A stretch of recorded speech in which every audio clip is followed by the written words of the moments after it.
നമസ്കാരം. കൊലപാതകം വഴിമാറിയ വിധി. കടുവാക്കൂട്ടിലേക്ക് എടുത്തു ചാടിയവൻ, പെരുമാറ്റ ദൂഷ്യത്തിന് പുറത്തായ അധ്യാപകൻ, അങ്ങനെ നിരവധി കഥകളുമായി ക്രൈംബ്രാഞ്ച് ആരംഭിക്കുന്നു. കുറ്റകൃത്യങ്ങളെ പ്രേക്ഷകരുടെ നീതിബോധത്തിന് വിട്ടുകൊണ്ട് വിശദമായ റിപ്പോർട്ടുകളിലേക്ക്. മാധ്യമ വിമർശകൻ കൂടിയായ അധ്യാപകൻ ഷാജി ജേക്കബിനെ പെരുമാറ്റ ദൂഷ്യത്തിന് കാലടി സർവകലാശാലയിൽ നിന്ന് സസ്പെൻഡ് ചെയ്ത വാർത്തയാണ് ക്രൈം നമ്പർ 1. അധ്യാപകൻ ഷാജി ജേക്കബിനെതിരെ കേസെടുക്കാത്തതിൽ പ്രതിഷേധം ശക്തമാവുകയാണ്. അധ്യാപക സമൂഹത്തിന് അപമാനമുണ്ടാക്കിയ ഷാജി ജേക്കബിനെ ക്യാമ്പസിൽ പ്രവേശിപ്പിക്കില്ലെന്ന നിലപാടിലാണ് അധ്യാപകരും വിദ്യാർത്ഥികളും.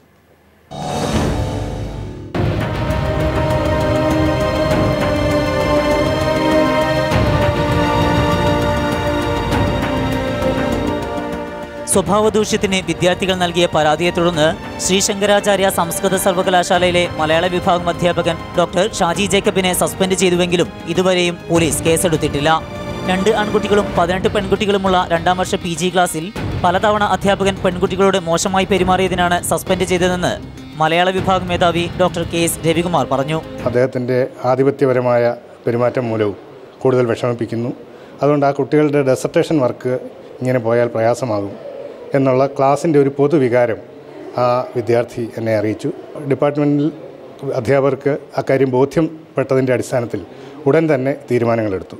അധ്യാപക സമൂഹത്തിന് അപമാനം സൃഷ്ടിച്ച ഷാജി ജേക്കബിനെ മാതൃകാപരമായി ശിക്ഷിക്കണമെന്ന് സംസ്കൃത സർവകലാശാലയിലെ അധ്യാപക സംഘടനയായ ASSUT general secretary VG Gopalakrishnan ആവശ്യപ്പെട്ടു. സമൂഹത്തിന് തന്നെ മാതൃകയാകേണ്ടതുമായ ഒരു അധ്യാപകൻ വിദ്യാർത്ഥികളോട് മോശമായി പെരുമാറുകയും മറ്റും ചെയ്യുന്നത് ഒരിക്കലും ക്ഷമിക്കാൻ പറ്റാത്തതാണ്. അത്തരക്കാർക്കെതിരെ കർശനമായ നടപടികൾ ബന്ധപ്പെട്ടവരുടെ ഭാഗത്തുനിന്ന് ഉണ്ടാകണമെന്ന് തന്നെയാണ് സംഘടനയുടെ സുവ്യക്തമായിട്ടുള്ള അഭിപ്രായം.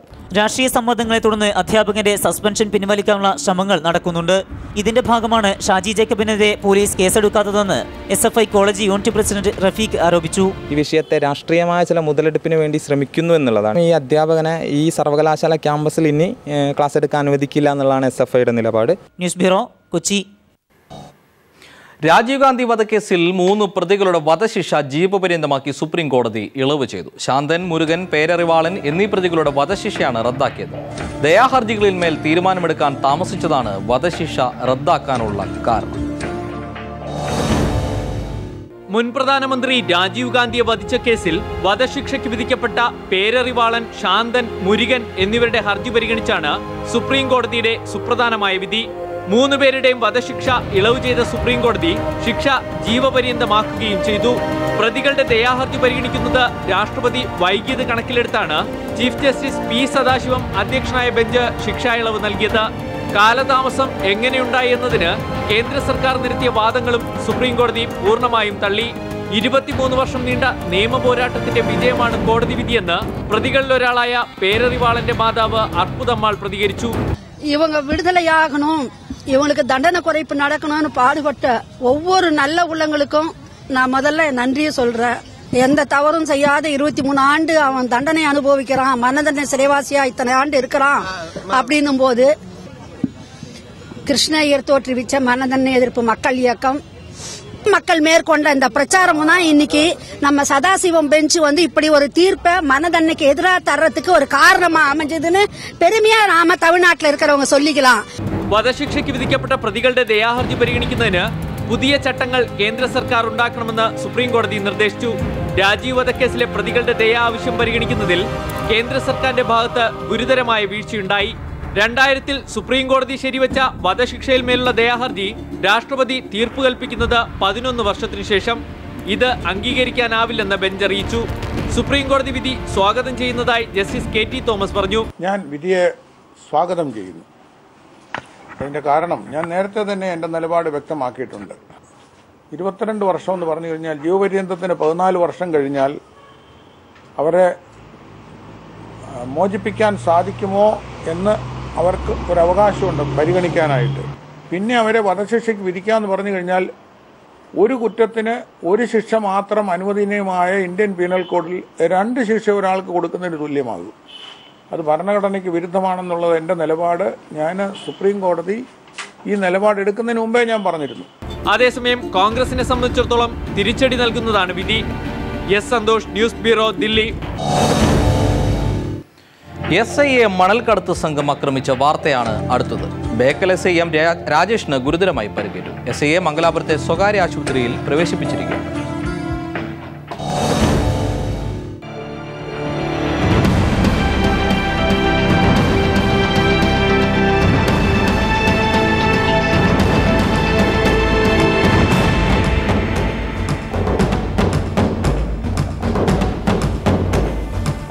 തിങ്കളാഴ്ച അർദ്ധരാത്രിയോടെ പള്ളിക്കര കല്ലിങ്കാലിലാണ് പോലീസിനു നേരെ മണൽ മാഫിയയുടെ ആക്രമണമുണ്ടായത്. പരിശോധനയ്ക്കിടയിൽ കൈകാണിച്ച് നിർത്തിയ മണൽ ലോറി പിടിച്ചെടുക്കാൻ ശ്രമിച്ച SI രാജേഷിനെ മതിലിനോട് ചേർത്ത് ലോറി ഇടിച്ചു കയറ്റി വധിക്കാൻ ശ്രമിക്കുകയായിരുന്നു. 2 തവണ ലോറി ഇടിച്ചു കയറ്റിയെങ്കിലും ഒഴിഞ്ഞു മാറിയതിനാൽ ലോറിക്കും മതിലിനുമിടയിൽപ്പെടാതെ SI രക്ഷപ്പെട്ടു. എന്നാൽ ലോറി തട്ടി തലയ്ക്ക് ഗുരുതരമായി പരിക്കേറ്റു. കാസർഗോഡ് AR ക്യാമ്പിലെ കോൺസ്റ്റബിൾ പ്രദേശിന് കാലിന് പരിക്കേറ്റു. ബഹളം കേട്ട് ഓടിയെത്തിയ നാട്ടുകാരാണ് പോലീസിൻ്റെ രക്ഷയ്ക്കെത്തിയത്. ഇതിനിടെ മണൽ ലോറിയുടെ ഡ്രൈവർ ഓടി രക്ഷപ്പെട്ടു. ആലുവ സ്വദേശി അക്കീമിൻ്റെ പേരിലുള്ള രജിസ്ട്രേഷനെങ്കിലും കാസർഗോഡ് ജില്ലയിൽ മണൽ കള്ളക്കടത്തിന് ലോറി ഉപയോഗിച്ചു വന്നതായി സംശയിക്കുന്നു. ഓസ്തൂർക്ക് CIയുടെ നേതൃത്വത്തിൽ പോലീസ് ഊർജിത അന്വേഷണം ആരംഭിച്ചിട്ടുണ്ട്. ഈയിടെ മഞ്ചേശ്വരം SI ആയിരുന്ന ബിജുലാലിനെയും മണൽ മാഫിയ ആക്രമിച്ചിരുന്നു.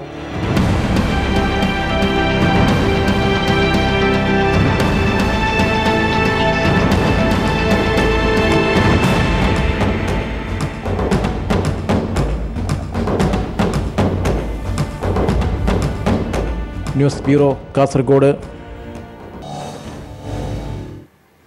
ATMിൽ നിന്ന് പണം തട്ടിയെടുത്ത് ആഡംബര ജീവിതം നയിച്ച യുവാവ് പോലീസിന്റെ പിടിയിലായി. എറണാകുളത്തെ സ്വകാര്യ കോളേജ് വിദ്യാർത്ഥിയായ ബ്ലസനാണ് കോട്ടയത്ത് പോലീസിന്റെ പിടിയിലായത്. മോഷ്ടിച്ചെടുത്ത ATM കാർഡുകൾ ഉപയോഗിച്ചായിരുന്നു പണം കവർച്ച ചെയ്തത്.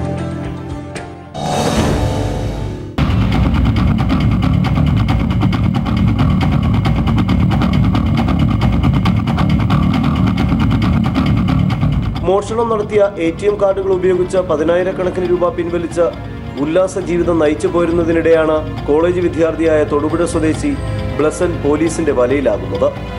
ജനുവരി 1 കോട്ടയത്തു നിന്നും പാലയ്ക്ക് പോയ KSRTC ബസ്സിലെ യാത്രക്കാരി ഐമനം ലക്ഷ്മി നിവാസിൽ ലീല കൈമളിന്റെ കയ്യിൽ നിന്ന് പണവും ATM കാർഡുകളും അടങ്ങിയ ബാഗ് ബ്ലസൻ മോഷ്ടിക്കുകയായിരുന്നു. ബാഗിലുണ്ടായിരുന്ന 3 ATM കാർഡുകളിൽ 2 എണ്ണത്തിൽ രഹസ്യ നമ്പർ കാർഡിൽ തന്നെ രേഖപ്പെടുത്തിയിരുന്നു. ഇതാണ് ബ്ലസന് പണം തട്ടിയെടുക്കാൻ സഹായകരമായതെന്ന് പോലീസ് വ്യക്തമാക്കി. ഈരാറ്റുപേട്ടയിലെ ATM കൗണ്ടറിൽ നിന്ന് 4,000 രൂപയും തൃശൂരിലെ ATM കൗണ്ടറിൽ നിന്ന് 13,600 രൂപയും ബ്ലസൻ മോഷ്ടിച്ചു. തുടർന്ന് ഈ പണവുമായി കോവളത്തേക്ക് പോയ ബ്ലസൻ ഉല്ലാസ ജീവിതം നയിക്കുകയായിരുന്നു. എറണാകുളത്ത് സ്വകാര്യ കോളേജ് വിദ്യാർത്ഥിയായ ഇയാൾ പോലീസിന് ലഭിച്ച രഹസ്യ വിവരത്തെ തുടർന്നാണ് പിടിയിലായത്. ബാഗും ATM കാർഡുകളും മോഷണം പോയ കാര്യം ഷീല കൈമൾ പോലീസിനെ അറിയിച്ചിരുന്നു. ഇതിന്റെ അടിസ്ഥാനത്തിൽ കോട്ടയം SPയുടെ നേതൃത്വത്തിൽ ഷാഡോ പോലീസ് രഹസ്യമായി അന്വേഷണം നടത്തി ബ്ലസനെ കസ്റ്റഡിയിലെടുത്തു. കോടതിയിൽ ഹാജരാക്കിയ പ്രതിയെ കൂടുതൽ തെളിവെടുപ്പിനും ചോദ്യം ചെയ്യലുമായി കോട്ടയം വെസ്റ്റ് പോലീസ് കസ്റ്റഡിയിൽ വാങ്ങിയിരിക്കുകയാണ്.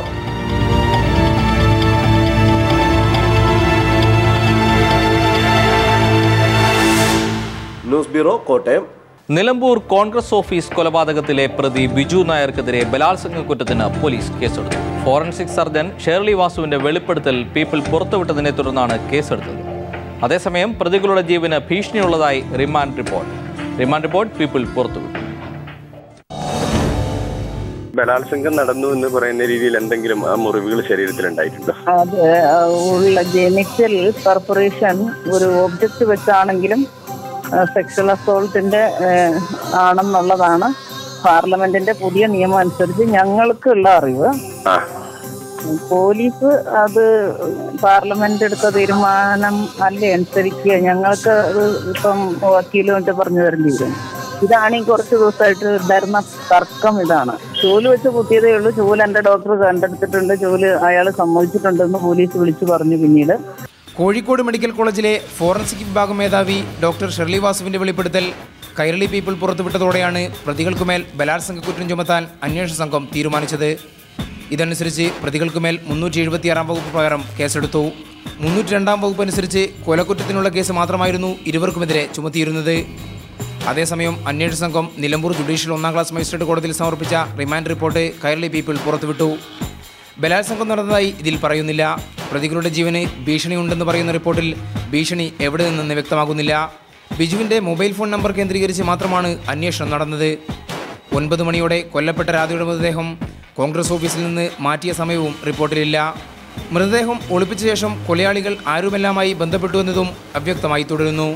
രാധ ജോലി ചെയ്തിരുന്ന മറ്റു ഓഫീസുകൾ കേന്ദ്രീകരിച്ച് അന്വേഷണം നടന്നതായും റിപ്പോർട്ടിൽ പരാമർശമില്ല.